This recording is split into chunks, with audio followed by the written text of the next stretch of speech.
Lari sedang menjadi salah satu olahraga yang digemari warga plus 62 nih, selain bulu tangkis dan tentunya sepak bola. Begitu banyaknya orang yang tergila-gila sama lari sampai terkadang mengaburkan esensi olahraga itu sendiri. Olahraga yang sebenarnya untuk kesehatan tubuh bergeser jadi ajang pamer. Nah, terbukti nih banyaknya orang flexing outfit sampai performa larinya di media sosial, baik itu fun run atau saat ikut kompetisi lari. Nah, buat segelintir orang yang pingin mempertontonkan kilometer lari tapi malas lari beneran, muncul deh joki Strava. Apa itu ya? Yuk kita telusuri di Bahas Peristiwa. Salah satu aplikasi yang banyak dipakai pelari adalah Strava. Bahkan ada meme viral di internet yang berbunyi, "If it's not on Strava, it didn't happen." Yang artinya kira-kira jika lari tidak dilacak dengan Strava, berarti Anda tidak lari. Di aplikasi berbasis GPS ini, orang bisa merekam beberapa hal seperti kecepatan, rute, pace, jarak tempuh, durasi, elevation gain, denyut jantung, hingga kalori yang terbakar. Sampai sini, keberadaan aplikasi pencatat lari kamu ini baik adanya. Tapi ya itu tadi, nggak semua orang beneran lari untuk dapat hasil Strava yang bagus dan bisa dipamerin di medsos. Ada aja orang yang pengen pamer bisa lari berkilo-kilometer dalam waktu singkat, tapi males lari beneran. Peluang inilah yang dimanfaatkan warganet untuk membuka jasa joki Strava di media sosial. Joki Strava ini pun langsung viral dan menjadi perbincangan di jagat maya, khususnya platform X atau Twitter.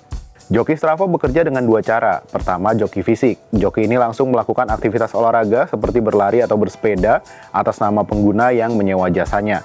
Kedua, joki virtual. Joki ini menggunakan perangkat lunak untuk memanipulasi data GPS sehingga seolah-olah pengguna telah melakukan aktivitas olahraga yang diinginkan. Nah, sekarang kita kenalan lebih jauh dengan Strava. Nama Strava diadaptasi dari bahasa Swedia yang artinya berjuang. Aplikasi ini pertama kali diciptakan pada 2009. Dengan aplikasi ini, kita bisa mengetahui rekor lari, mendaki, jalan kaki, ski, bersepeda, hingga renang dengan memanfaatkan data GPS yang terekam di ponsel. Tak hanya merekam hasil olahraga, aplikasi ini juga memberikan fitur bagikan yang memungkinkan rekor kita dilihat orang lain.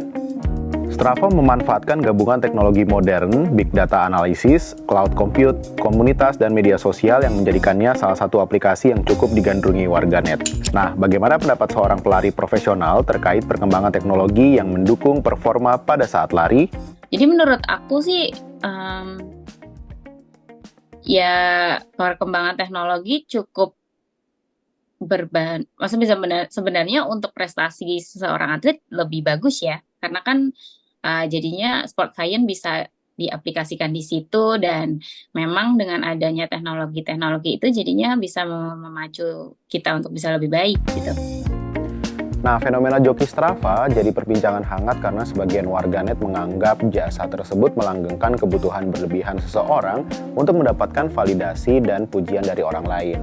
Nah, munculnya joki Strava ini bisa dibilang buntut dari perasaan cemas ketinggalan banyak momen yang lagi tren atau istilah masa kininya FOMO, Fear of Missing Out. Nah, bagaimana ya sisi keilmuan memandang fenomena ini?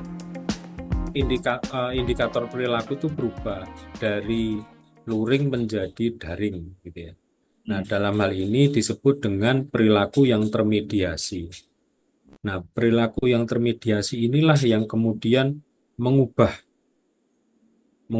perilaku secara umum manusia. Sehingga karena semua orang memegang smartphone, ketika semua orang juga mengikuti media sosial, otomatis indikator-indikator yang tadinya luring bisa dilihat secara fisik dan sebagainya, kemudian terartikulasi di dalam media sosial dalam bentuk itu tadi data, dalam bentuk statistik, dalam bentuk foto, dalam bentuk video, dan sebagainya. Nah, merunut sejarah, fenomena ini sebenarnya dipicu saat awal pandemi COVID-19 dimulai.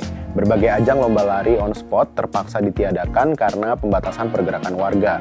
Para penyelenggara ajang lomba lari pun mengalihkan dari lari luring menjadi lari virtual atau daring. Nah, pada saat itulah yang jadi poin penilaian diukur dari rekaman aktivitas berlari pada aplikasi lari yang digunakan. Jasa layanan yang ditawarkan seorang joki Strava ternyata cukup beragam. Selain jarak tempuh, klien bisa meminta untuk kebutuhan yang lebih spesifik seperti pace atau kecepatan, bahkan hingga elevation gain atau indikator yang mengukur jumlah dan jarak tanjakan saat berolahraga. Raihan prestasi gadungan dari jasa joki Strava ini biasanya hanya untuk validasi sosial. Semakin jamak jasa joki ini dipakai, semakin dianggap lumrah, bahkan dianggap sebagai sesuatu yang benar. Pengamat menyarankan mereka yang terlanjur atau justru terjebak dalam lingkaran kebohongan ini segera berhenti karena memberikan efek kurang baik ke diri sendiri, yang lama-kelamaan akan mengurangi kepercayaan, bahkan jati diri pemakai jasa joki. Nah, ini yang sebenarnya kalau ini terus dibiarkan, memang implikasinya masyarakat jadi terbiasa untuk melakukan kamuflase gitu ya. Masyarakat terbiasa melakukan tindakan-tindakan yang berlebihan kan gitu. Nah, itu yang kemudian mengindikasikan, bisa jadi sampai mengindikasikan gangguan mental gitu. Bisa hidup lebih baik di masa depan gitu. Nah, kalau yang sekarang ini dengan adanya orang-orang yang memanfaatkan aplikasi dalam bentuk yang berbeda, menurut aku jadinya dia akan kurang dapat esensi itu, dan malahan larinya tuh justru persaingan yang kurang sehat gitu.